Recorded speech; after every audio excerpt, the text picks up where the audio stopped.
In general, let's say a couple of remarks up front. What we are doing right now is in parallel implementing new stuff and still catching up with some features, let's say, which were available in the classic version 2024 and implementing them in a better way within the new framework. So the new key features are, we have an enhanced user-defined unit cell support. We added the general material, basically any valid combination of elastic symmetry and inelastic laws now allowed in the GUI. We put back the single scale material support and for inverse and forward characterization. Multi-scale forward with any user cell, general or user. We did some major improvement in the general convergency and with the macro scale simulation. And that version will be provided with a fully reworked user and theory menu. So let's start with a user-defined unit cell workflow. The one who worked with that in the old GUI, it was a cumbersome, error-prone process. What needed to be done? You needed to create the mesh, periodic mesh, with an HyperMesh SimLab or any other tool of choice, import that tool into Multiscale. In a separate GUI with a Multiscale, you need to define the phases and the orientations and pass that to your project to use that unit cell within your project. The process could have failed in many steps: unclear error messages, free grid points, wrong numbering, not fully periodic mesh. Everything could cause an error at different points, and my stomach feeling always was that basically the support was doing the user-defined unit cell for the users the first 3 times before we were capable of doing that. So now, how did we change that? The first thing we changed, all phase information, including all the orientations, are already defined in the model file. We switched to only support OptiStruct FEM and dropped Abacus input. With that release. Then initially before providing the mesh providing the unit cell to the project, we run a small pre-scan.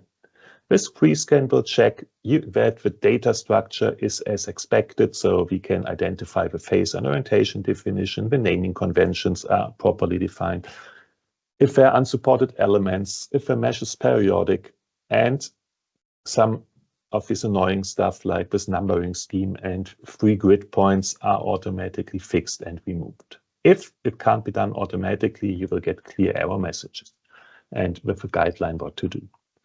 Once that is done, you hit OK, you import your model into the project. All necessary geometric and mesh information is imported into the project and you can run within the project. Show that feature. So that's when you start GUI. I will go to a new Multiscale project. I go to my Multiscale project. I hit Browse, User-Defined Cell. And now let's work with a running one, maybe. So, and now we need to work with the running one. I know that one is a proper one defined. I hit that, I hit Import. If it's done successfully, you can hit OK. In this case, it's a really simple example. You see all the basic data is extracted, the length of the unit cell, the width, the thickness, if there are corner nodes available, if we have voids, and which kind of elements is used within the thing here. I would, let's say, change to a simple linear elastic material law. I will provide an E modulus of 1000. Let me change to 4 cores. I save. I run one test in 0-degree direction. I run the linear forward characterization.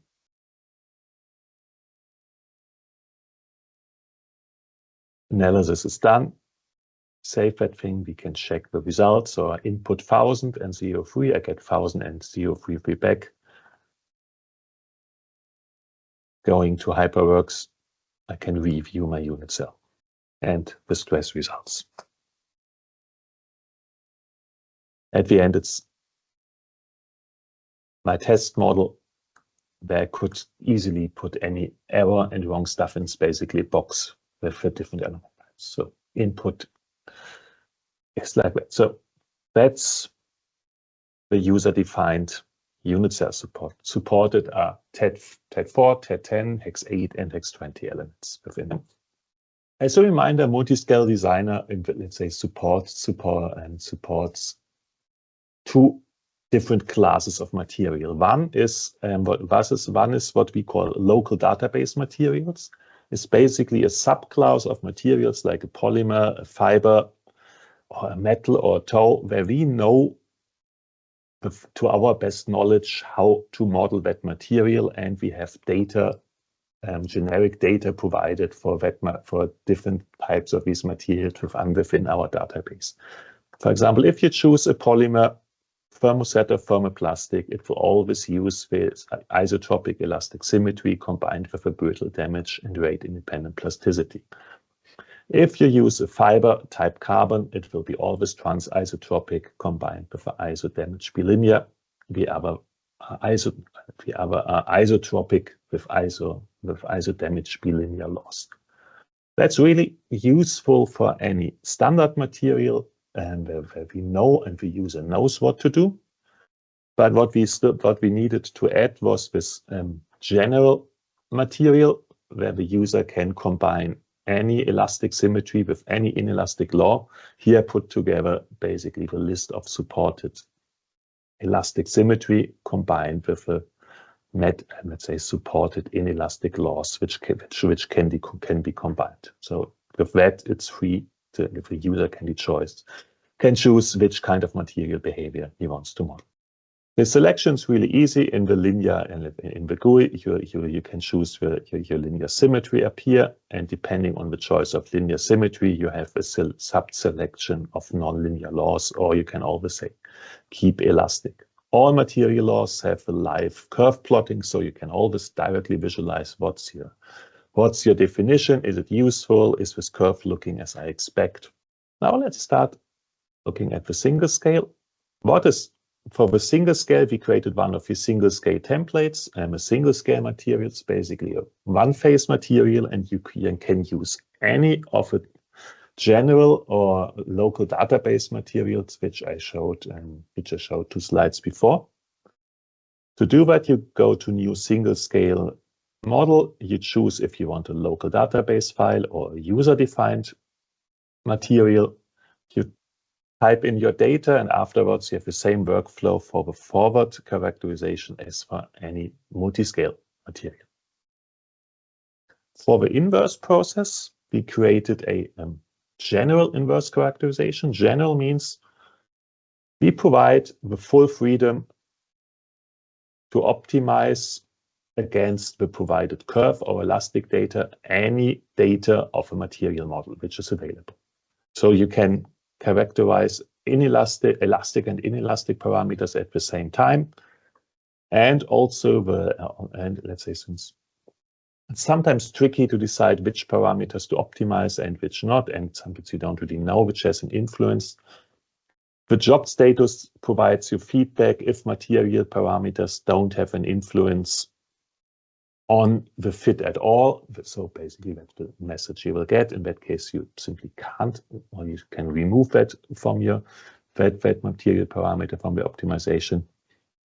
Or if a couple of data points from the measurements can't be fit, if I can fit everything besides the last 2 or the first 2 points, but everything else is fit, could be still fine. That's some messages you will get in the job status window. You can fit several curves at the same time, for example, a tension and a compression curve at the same time. If you didn't try that yet, but if you would go, you have data for a rate-dependent tests, you could also use that and to fit our parameters of our rate-dependent plasticity law versus several curve data. All that is supported, not only one curve, but as many curves as you want in the inverse process. Next big thing we made a lot of progress is the general convergence of our models. Let's split that into 2 topics. The first one is It's only looking at plasticity in microscale. If we only look at plasticity, the typical example would be the short fiber reinforced material class. And for example, here I have one of these typical dog bones, which let's say it's 24 layers through thickness. I have a fiber orientation tensor distribution in each element, which defines my local anisotropy. And here I'm plotting the matrix, if, for example, for this example, the matrix equivalent plastic string. In the last versions, there were a couple of models after a specific load level, which were running really bad in conversion. That could be seen with dog bones, that could be seen with larger models too. And we figured out that the way we handle the pressure sensitivity term and the yield stress under a high tension load was causing an issue with the numerics. We fixed that, and now basically all models are tried with small displacement are running like the dog bone, basically 1 or 2 increments maximum iteration per increment, and all these models now, which, for example, which one down here, which took a bit longer, are now running really smoothly, no cutbacks, average 1 iteration per increment. And I could reproduce that with a couple of support cases which were running severely into that issue. Okay, the other thing, it's a general, extremely complex topic, is the convergence of if we have plasticity and brittle damage. And here we look, I will look at this uni-carbon epoxy unidirectional material example. Let's first start with an unnotched test setup. So in general, what do? We build these, for the unnotched, we build these layered single solid elements with specific boundaries. So this setup is reproducing exactly, let's say, the full coupon. And we run that in the full non-linear regime as validation against, let's say, as validation as versus known results. So we can go through elastic regime, initial brittle matrix damage, till we go here and we can run into the catastrophic fiber damage. Again, here, if we look at this unnotched specimens, always we say same setup. I use that material with uni. I use these different layups in tension and compression. I always run till 2% strain with 0.5% step size maximum. And I have an initial thermal load with another 10 steps. So 210 increments would indicate no cutback and no step size reduction. With an improved micro convergence within Multiscale, and based on that, we had a chance to look deeper into also changing some settings of an NL control definition in OptiStruct. We managed, let's say, to get, besides this unnotched tension 3, which is a bit higher, but not much, we get everything a bit down on the unnotched. In the unnotched, results are basically untouched with all that. Now let's look at the real problem. Let's look at the open hole, and basically the open hole is we have the specimen. There's the small hole in the middle, and we want to run that till full failure. In this case, I have a nonlinear static small displacement model. I'm always running it with 2024.1 OptiStruct, only changing the Multiscale Designer plugin version. 1 hex layer solid per ply. We have an automatic refined mesh, which is created in the Multiscale in the background when you create these virtual tests. I have 35,000 elements, roughly 40,000 knots, and I use another feature, so which is this auto stop feature. So I don't know if everybody is aware of that, but with a sensor, you can tell OptiStruct that if you, for example, have a specific load drop, so the maximum force of this entire analysis is dropping more than a value percentage, the simulation will stop in a controlled way and create results. So it's really useful for these kinds of specimens. Since once we go down the path and we lost 1 or 2% stiffness, we're currently not really interested in what's happening afterwards.